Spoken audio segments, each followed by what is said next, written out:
tonight, this one stung. Put ourselves in a position so many times to win the game, to put the game out of reach, and every single time we had an opportunity to do that, we took a step back. You can't turn the ball over 3 times, can't miss 2 field goals. And that's a recipe for losing. And so that's what happened. Like I told the guys, we gotta pick ourselves up, dust ourselves off, and not have a negative attitude about what just happened, because if we do, then it's gonna continue. We gotta stay positive, we gotta keep pushing forward, and we gotta look forward to next week. But this one is definitely gonna sting. This one hurt. This one hurt for sure. Mike, what was your thought of how the last drive unfolded? You guys were backed up, I don't know, 5 of the 10, it felt like. You had a field goal attempt. How did that all unfold? Yeah, I mean, I thought, with no timeouts, I thought we did a good job with our timeouts. I would love to have had 3, but, I had to use one early. Just the position we was in to go, 75 yards, I mean, or, whatever amount of yards we went to put ourselves in a position to have a field goal. I think we did good things. Just like we practice. It happened the way we practice, and pretty much the things that, we do practice always come to fruition in the game. But, you can't simulate in-game kicking situations. It only happens in-game. And so he got to be ready for that moment. I knew his distance. We got into that distance. And, I expect Evan to make those kicks, especially moving forward. Just to follow up, there was like 30 seconds left. I think y'all decided to run the ball there on the headset. Was there communication? Were you trying to catch him off guard, or the thought to run it with no timeouts? With 30 seconds, you guys ran the ball. You didn't have any timeouts. Yeah, we were trying to get the first down because the clock stopped. So, if we throw an incomplete pass, that's the game. It's 3rd and 1. I trust our guys up front. Clock gonna stop. That's a clock management moment. And it's a moment that you can't really simulate. It's an in-game moment. I think we did the right thing right there by, running the football. It didn't kill a lot of clock. We was able to get back on the ball and get a play call.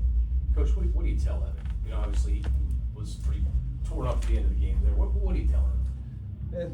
I mean, he's a young man who's playing the game, trying to play the game at a high level. Everybody is human. Everybody makes mistakes. It's just unfortunate that in the position that he's in, he's required to almost be perfect. And so, there's no explanation for it, other than make the kick. And, we hold him accountable. His teammates hold him accountable, and he holds himself accountable. So, yeah, this is a tough day for him. Tough day for him, especially missing one right before the half. I mean, that was a chip shot. And, to miss the one at the end of the game probably hurt even more. So yeah, man, he had his moments. Early in the season, he had a moment tonight. Not so good, but it's up to him to, like I said, be resilient and continue to persevere.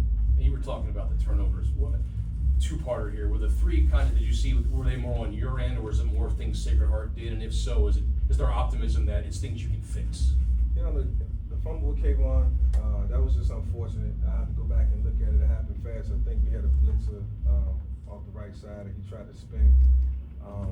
We also had a fumble snap, I think, and then we had an interception.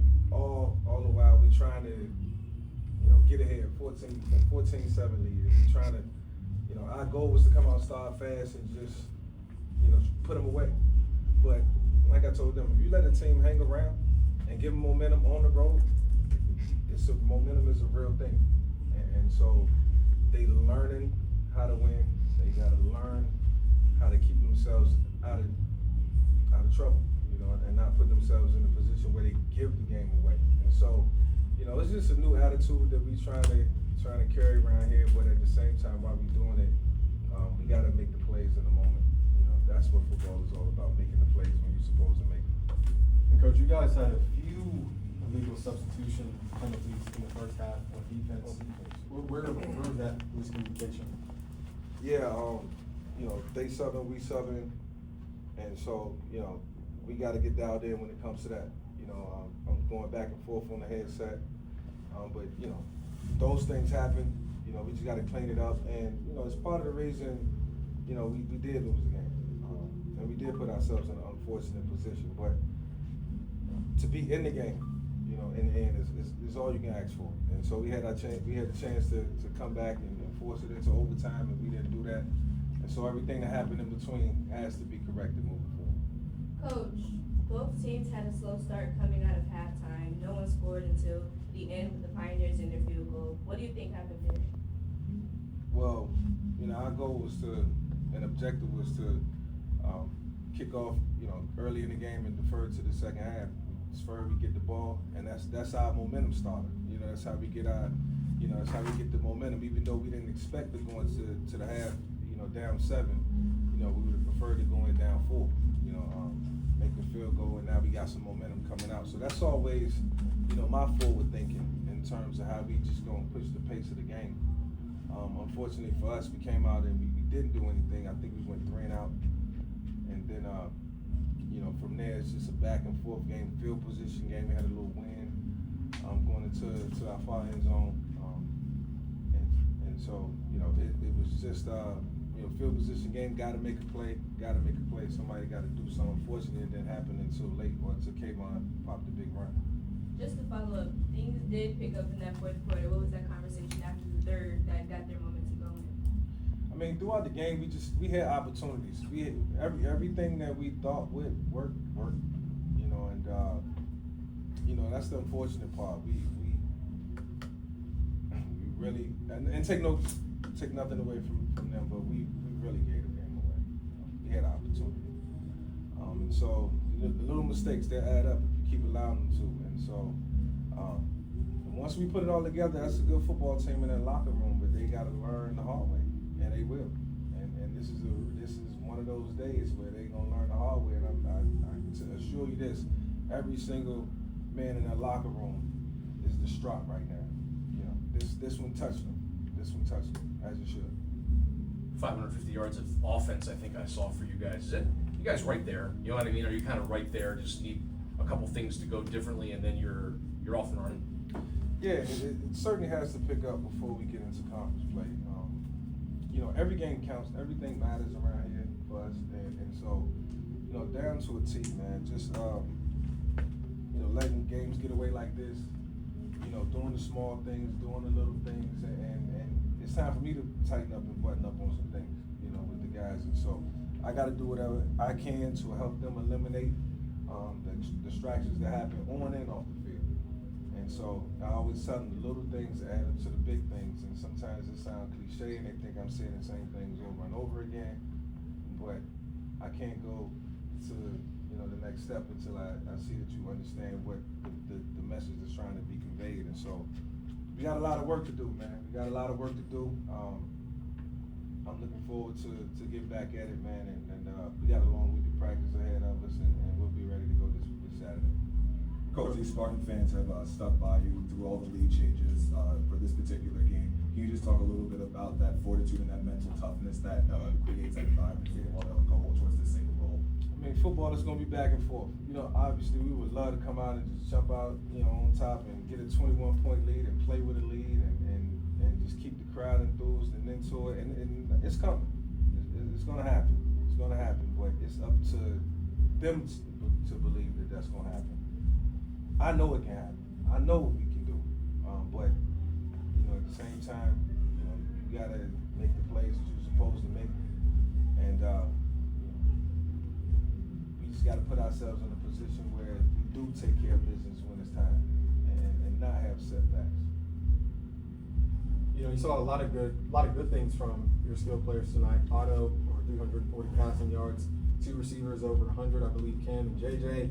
Kayvon King obviously having that huge run.